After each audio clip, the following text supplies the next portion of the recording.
Okay, we have with us 8732, ticket 8732, and it is a Schreiber. A Schreiber something. These are ostensibly good clarinets, but let me get you in focus here. I'm a little skeptical in this situation. We've got at least one torn pad on the G sharp, and a backed out rod here, and what else? The pads are looking a little discolored. Oh, we're missing a pad up here on one of our trill keys. And what about this one? This one needs replacing too. Uh-oh. That one, they're feeling a little bit sticky. They're looking, oh, this one's got some little mold dots on it. So this might end up, it's possible this ends up being a repad. We've got a bridge regulation cork is missing. I'm worried if two of these are torn, one's missing, one's covered in mold. I feel like as soon as we start cleaning this, we'll take it apart to clean it, and it will, the rest of the pads will give up. I don't know too much about how we don't see too many of these, so I know it's an excellent. They're known for being manufactured with excellence, but I don't know about the adhesive. Another one's got little mold strings on it. That one's got little mold dots on it. This one is ripped and torn. Our F sharp here is missing a lot of the membrane. It's really difficult to see the speaker key. It looks intact, but time will tell. We're gonna have to get this one apart. This is a borderline instrument. I mean, I'm sure it's worth doing, but it's just a matter of budget. I think it would come up playing really nicely. I don't know the value of these. I don't know what they're valued at, so I'll look into that and then balance that against what the cost of a repad is. So that's our assessment of ticket 8732.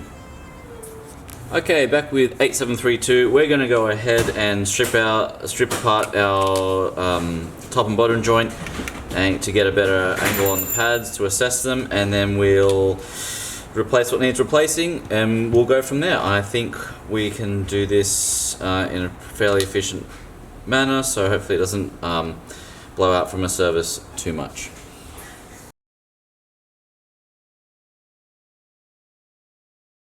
Okay, back with 8732. Let's go through the top joint keys and pads and see how many we need to replace. So here's the first one I'm looking at. That's a borderline case, so I'm going to say that's a replace. Next one, totally missing. That's a replacement. This one is a nice new synthetic, so that's a keep. This one is starting to tear on the edges, so that's a replace. Here, torn, so that's a replace. This one, if I look closely at it, looks okay, so that's a keep. Here we go, G sharp is torn, so that's a replace. Side B flat looks good, that's a keep. How about our D? That looks just passable. No pad. G sharp. Look at that. That's a replace.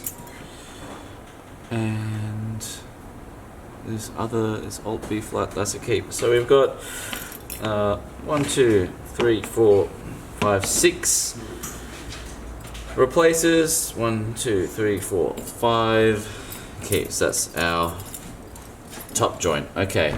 Let's get to the bottom joint. Okay, here are our bottom joint keys. Let's go through them one at a time. This looks like our E, B. Happy, we're going to keep that.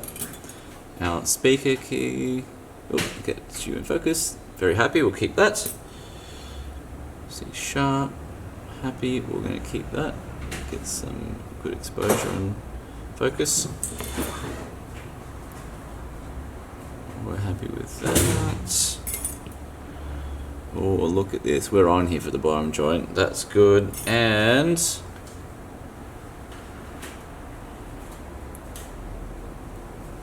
Oh, let you focus. This one here is borderline but passable. So great. Okay, so just 6 pads. All right. Worth doing. We're going to get stuck straight into this, replacing pads that all look to be 9. These are all of our replacements here. Back to our top joint.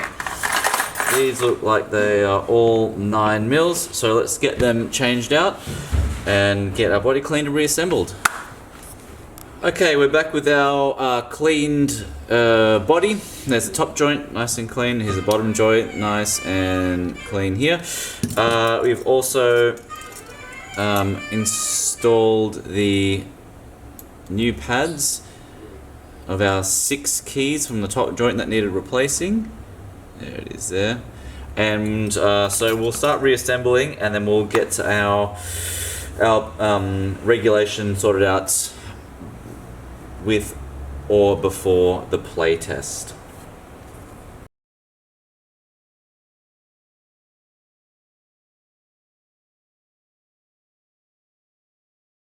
Alrighty, so our body's back together and assembled. A couple more things before we can do our play test. We've got our bridge cork needs replacing and then re-regulating, and also our side B-flat key needs a foot cork on there to stop this clicking.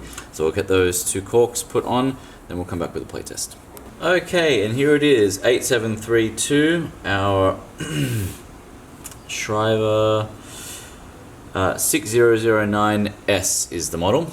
And we've just changed our B-flat cork here, so that one's now nice and silent, and we've put our regulation cork back in our bridge, so that's playing nicely. Here's what it sounds like.